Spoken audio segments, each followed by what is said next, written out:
Dear viewers, আসসালামু আলাইকুম। You're learning English and I'm Shafiqul with you. প্রিয় শিক্ষার্থী, তোমরা যারা আছো অনার্স পরীক্ষার্থী, তোমাদের পরীক্ষা একেবারেই সামনে 22 তারিখে। সামনের 22 তারিখে তোমাদের এক্সামিনেশন।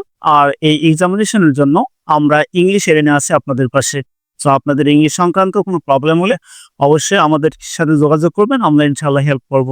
ওকে, সো আজকে আমরা চলে আসছি হচ্ছে এটি ইম্পর্টেন্ট, একবারই খুবই ইম্পর্টেন্ট, যেখান থেকে প্রশ্ন আসবেই এবং এখানে ফুল মার্কস পাওয়া হচ্ছে খুবই সম্ভব। একবারে কোনো সমস্যা নেই, এখানে 5 নম্বর পাওয়া, 5 নম্বর পাওয়া হচ্ছে, কোনো সমস্যা নেই, আপনারা পেয়ে যাবেন। তো আমরা তাহলে চলে আসি মেইন টপিকে, অর্থাৎ আজকে আমরা শিখবো সেটি হচ্ছে ডাব্লিউএস কোশ্চেন।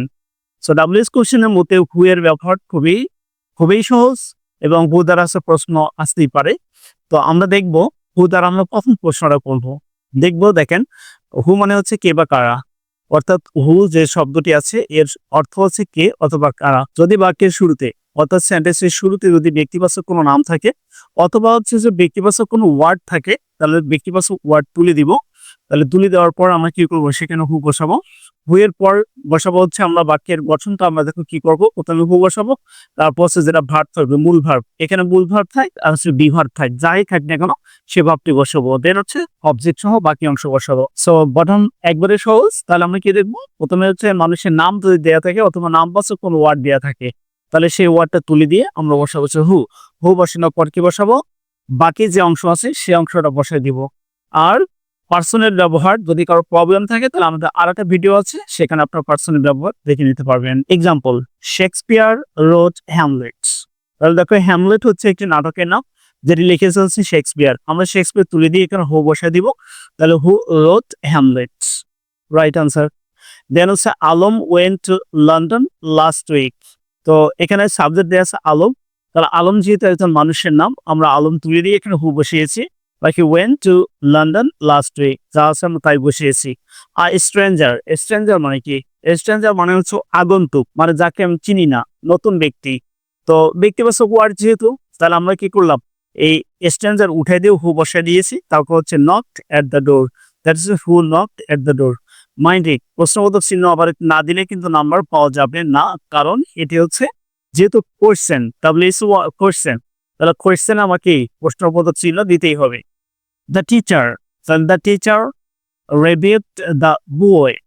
তাহলে এখানে দ্য টিচার সাবজেক্ট হিসেবে দেওয়া আছে, তাহলে আমরা দ্য টিচার বা টিচার যাই থাকি না কেন সেটা উঠে দিয়ে হু বসে দেবো, বাকি যা আছে তাই বসে নাম। নেক্সট নাম্বার 5 দেখুন, চার্লস ব্যাবেজ ইনভেন্টেড কম্পিউটার।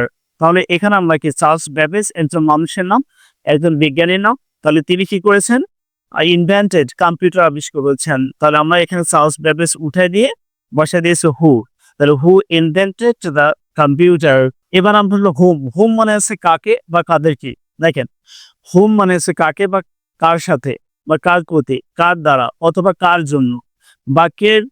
বাক্যের মূল ভার্বের পরে যদি কোনো ব্যক্তিবাচক অবজেক্ট থাকে তার পরিবর্তে হুম বসে।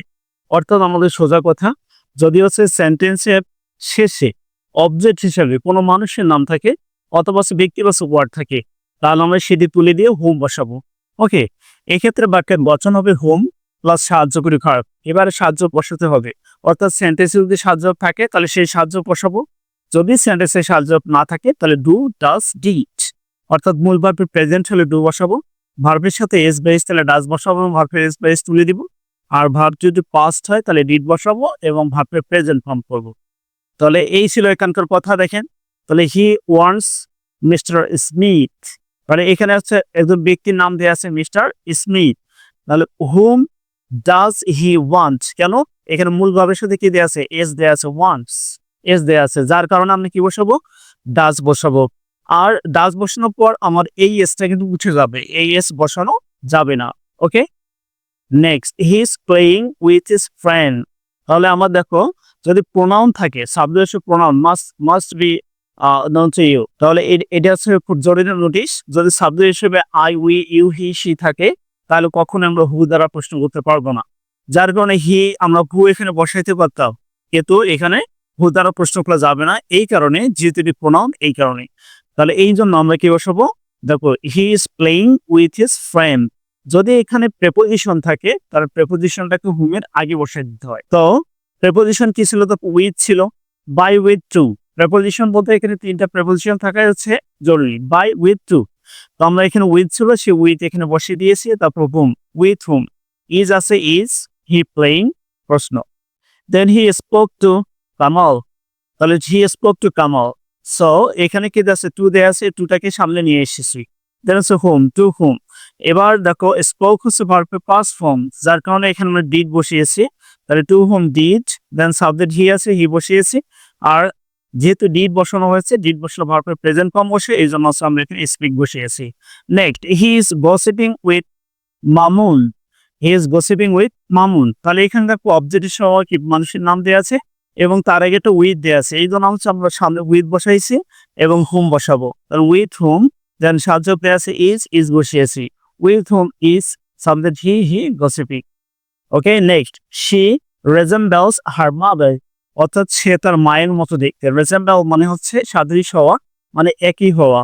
তো এখানে দেখো আমার কোনো প্রেপোজিশন নাই, তো আমরা প্রথমে হোম বসিয়েছি, দেন ভার্বের সাথে এস আছে, এই জন্য ডাজ বসিয়েছি। তাহলে whom does, then subject she আছে, শি বসিয়েছি। তাহলে হোম ডাজ শি, দেন হচ্ছে রেজেন্ডাল, আমরা এস তুলে দিয়ে প্রশ্নবোধক চিহ্ন দিয়েছি। I hope you understand. Okay?